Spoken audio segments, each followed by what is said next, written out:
Ever green సాంప్రదాయం latest designs క్వాలిటీలో compromise అయ్యే ఛాన్సే లేదు. అంబటి సిల్క్స్ విజయవాడ.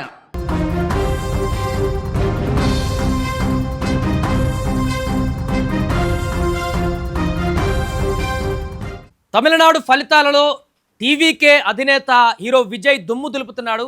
ఎవరు ఊహించినటువంటి విధంగా ఎగ్జిట్ పోల్స్లో 1-2 సంస్థలు మినహా సుమన్ టీవీ కూడా చెప్పింది విజయ్కి ఎక్కువ అవకాశాలు ఉన్నాయని.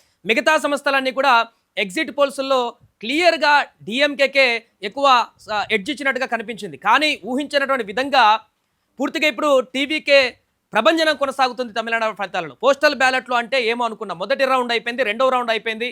స్పష్టంగా టీవీకే పార్టీ అక్కడ ప్రభుత్వాన్ని ఏర్పాటు చేసేటువంటి దిశగా అడుగులు వేస్తుంది. సుమారుగా 80 నుంచి 90 స్థానాలలో ఆధిక్యాన్ని కనబరుస్తుంది. మిగతా రౌండ్ పూర్తయ్యేసరికి ఒక క్లియర్ కట్ ఇప్పటికే అక్కడ టీవీకే అభిమానులు కానీ కార్యకర్తలు కానీ సంబరాలు చేసుకుంటున్నారు పార్టీ కార్యాలయం వద్ద. అదేవిధంగా పుంజేరి రిసార్ట్ వద్ద కూడా కోలాహలం నెలకొన్నటువంటి పరిస్థితి నెలకొంది. సో దీంతో అక్కడ విజయ్ సీఎం అయ్యేటువంటి అవకాశాలు చాలా స్పష్టంగా కనిపిస్తున్నాయి. ఇన్ కేస్ మ్యాజిక్ ఫిగర్ 118 దాటకపోయినా కూడా ఖచ్చితంగా కింగ్ మేకర్గా మారి విజయ్ మిగతా పార్టీ మద్దతుతో ముఖ్యమంత్రి అవుతాడనేది ఒక స్పష్టమైనటువంటి క్లారిటీ తమిళనాడు రాజకీయాల్లో ఇప్పుడు ఏర్పడింది. దీంతోనే అక్కడ ఉన్నటువంటి విజయ్ అభిమానులందరూ కూడా సీఎం సీఎం అంటూ విజయ్తో అక్కడ నినాదాలు చేస్తూ రోడ్ల మీదకి వచ్చి కేరింతలు కొడుతున్నటువంటి సందర్భాలు కూడా ఏర్పడినాయి. ఏదేమైనా కూడా తమిళనాడు ఫలితాలలో ఊహించినటువంటి యొక్క మార్పు దేశవ్యాప్త రాజకీయాలలో కూడా సంచలనంగా మారింది. ఎందుకంటే ఆంధ్రప్రదేశ్లో పవన్ కళ్యాణ్ గెలుపుని ఏ రకంగా దేశవ్యాప్తంగా చూసిందో ఇప్పుడు విజయ్ గెలుపును కూడా అదే రకమైనటువంటి దేశవ్యాప్త రాజకీయాలలో కొంత హైప్గా చూసేటువంటి అవకాశం స్పష్టంగా కనపడుతుంది. ఎందుకంటే తమిళనాడు చరిత్రలోనే ఇదొక అరుదైనటువంటి సన్నివేశంగా మారబోతుంది పూర్తిగా టీవీకే అధికారంలోకి సింగిల్ పార్టీగా ఎదిగితే. సో ఇంకొన్ని రౌండ్లు ఉన్నాయి కాబట్టి 118 మ్యాజిక్ ఫిగర్ని టీవీకే పార్టీ దాటుతుందా లేదా సింగిల్ లార్జెస్ట్ పార్టీగా నిలుస్తుందా, ఏం జరుగుతుందనేది మరి కాసేపట్లో తెలుస్తుంది. కానీ ఆలోపే ఒక స్పష్టమైనటువంటి క్లారిటీ ట్రెండ్స్ అనేవి మనకు కనిపిస్తున్నాయి. టీవీకే పార్టీయే తమిళనాడు రాజకీయాలను ఇప్పుడు శాసించబోతుంది, టీవీకే పార్టీయే అధికారాన్ని చేపట్టబోతుంది అనేటువంటి విషయం అయితే స్పష్టంగా మనకు క్లారిటీ రాబోతుంది. ఆయన ఇంకొకటి విజయ్ నిలబడ్డటువంటి 2 ప్రాంతాలలో పెరంబూర్ కానీ తిరుచి ఈస్ట్ కానీ మొదట ఫస్ట్ రౌండ్లో కొంత తిరుచి ఈస్ట్లో వెనకడుగు వేశాడు విజయ్ అని చెప్పేసి వార్తలు వచ్చినా కూడా ఆ తర్వాత 3 రౌండ్ల వరకు 2 స్థానాలలో కూడా విజయ్ అక్కడ విజయ ప్రభంజనం సృష్టించబోతున్నాడు. 2 ప్రాంతాలలో కూడా ఎమ్మెల్యేగా ఇప్పుడు గెలిచే అవకాశాలు విజయ్కి కనిపిస్తున్నాయి. దీంతో టీవీకే పార్టీ తమిళనాడులో ఎంత ఇంపాక్ట్ చూపించింది అనేది చాలా స్పష్టంగా మనకు కనిపిస్తుంది. ఎందుకంటే గతంలో 50 సంవత్సరాల రికార్డ్ని తిరగరాసి అక్కడ ఓటింగ్ శాతం కూడా నమోదైనప్పుడే ఏదో జరగబోతుంది అనేటువంటి సంకేతాలు తమిళనాడులో కనిపించాయి. 85% పోలింగ్ నమోదైంది తమిళనాడులో 234 స్థానాలలో. కొన్ని నియోజకవర్గాలలో అయితే 90% పైగా పోలింగ్ నమోదైనటువంటి సందర్భాన్ని చూసాం. ఇదంతా కూడా కేవలం విజయ్ కోసమే. వివిధ దేశాల నుంచి కూడా వచ్చి ఓట్లేశారు విజయ్ కోసమే. యువత, మహిళలు చాలామంది ఇళ్ల నుంచి కదిలారు.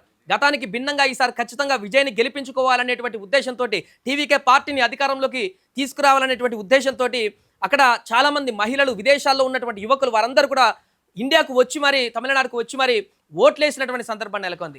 ఈ యొక్క ఓట్ల ప్రభంజనం, యువకులు సృష్టించినటువంటి ప్రభంజనం, మహిళలు వేసినటువంటి ఈ ఓటు శాతం పెరిగినటువంటి ఓటు శాతమే ఈరోజు విజయ్ గెలుపునకు ఒక బాట వేసిందని చెప్పొచ్చు. అండ్ చాలామంది ఈ యొక్క ఎగ్జిట్ పోల్స్ తర్వాత విజయ్ గెలవడం కష్టం, 1-2 సంస్థల మినహా విజయ్ గెలవడం కష్టం, డిఎంకే లీడ్లో ఉంటుంది, ఒకవేళ హంగ్ వచ్చినా కూడా విజయ్కి 30-40 కంటే ఎక్కువ రావని చెప్పారు. కానీ మొదటి నుంచి కూడా ఒక 10-15 రోజుల నుంచి ఎన్నికలు జరిగినప్పటి నుంచి సుమన్ టీవీ కూడా చాలా క్లియర్గా చెప్తుంది ఖచ్చితంగా విజయ్కే ఎడ్జ్ ఉండేటువంటి అవకాశం ఉంది. అక్కడ విజయ్ ఖచ్చితంగా ముఖ్యమంత్రి అయ్యేటువంటి అవకాశం ఉంది. అక్కడ ప్రజల్లో ఉన్నటువంటి ఇంటర్నల్ టాక్ వేరే రకంగా ఉందనేటువంటి విషయాన్ని మనం చెప్పేటువంటి ప్రయత్నం చేశాం గత 10-15 రోజుల నుంచి.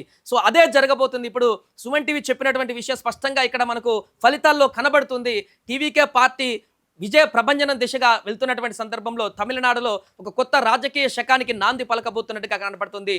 అండ్ ఇప్పటికే విజయ్ సింగిల్ లార్జెస్ట్ పార్టీగా వెళ్తున్నటువంటి సందర్భంలో క్లియర్గా మ్యాజిక్ ఫిగర్ దాటితే ఓకే, ఒకవేళ సింగిల్ లార్జెస్ట్ పార్టీగా కనుక విజయ్ అవతరిస్తే బయట నుంచి మద్దతు ఇవ్వడానికి ఆల్రెడీ మిగతా పార్టీలు కూడా రంగంలోకి దిగుతున్నట్టుగా కనపడుతుంది. అన్నా డిఎంకే అది కూడా 2nd, 3rd ప్లేస్లో. డిఎంకే పూర్తిగా స్టాలిన్కి ఒక బిగ్ షాక్ అని చెప్పొచ్చు. ఇది సీఎంగా ఉన్నటువంటి స్టాలిన్ ఈసారి ఖచ్చితంగా అధికారంలోకి చేపడతామంటూ రకరకాల ప్రచారంలో మాటలు మాట్లాడినటువంటి సందర్భాన్ని చూస్తాం. ఇప్పుడు కనీసము సింగిల్ లార్జెస్ట్ పార్టీగా కూడా డిఎంకే లేనటువంటి పరిస్థితి కనిపించింది. ఒక హీరో, ఒక సినిమాకు సంబంధించినటువంటి హీరో, అది కూడా కొన్ని నెలల క్రితమే ఎన్నికలకు ముందు పార్టీ పెట్టినటువంటి హీరో, ఒక బలమైనటువంటి నేత, దశాబ్దాల చరిత్ర ఉన్నటువంటి డిఎంకే పార్టీని ఢీకొట్టి ఆ పార్టీని ఓటమి పాలు చేయడానికి కీలకమైనటువంటి పాత్ర పోషించినటువంటి విజయ్ ఇచ్చినటువంటి స్ట్రోక్ ఇప్పుడు సీఎం స్టాలిన్ కూడా అక్కడ షాక్ అవుతున్నటువంటి పరిస్థితి నెలకొంది.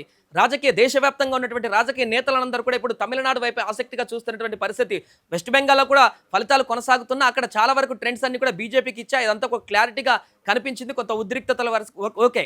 కానీ తమిళనాడులో భిన్నమైనటువంటి పరిస్థితి. దక్షిణాదిలో అక్కడ ద్రవిడ సంస్కృతితోటి ముడిపడినటువంటి అంశాలు ఉన్నటువంటి పార్టీలనే అధికారంలోకి తీసుకువస్తాయి. అలాంటిది అన్నాడీఎంకే డిఎంకే కాకుండా ఇప్పుడు ఒక కొత్త పార్టీని అధికారంలోకి ప్రజలు కోరుకుంటున్నారంటే ఖచ్చితంగా అక్కడ ఒక మార్పు మొదలైంది, మార్పు కావాలని ప్రజలు కోరుకుంటున్నారనేటువంటి ఒక సంకేతం అయితే దీని ద్వారా మనకు కనిపిస్తుంది. ఏదేమైనా కూడా నిన్న మొన్నటి వరకు సిల్వర్ స్క్రీన్ పైన హీరోగా కనిపించినటువంటి హీరో సినిమాలలో ముఖ్యమంత్రిగా పాత్రలు చేసేటువంటి ఒక హీరో ఈరోజు రియల్గా ముఖ్యమంత్రి కాబోతున్నాడు అనేటువంటి విషయం ఇప్పుడు దేశ రాజకీయాలలో ఎలాంటి మార్పులను తీసుకురాబోతుంది, తమిళనాడు రాజకీయాలను ఏ రకంగా మలుపు తిప్పబోతుంది అనేది ఇప్పుడు ఆసక్తికరంగా మారింది.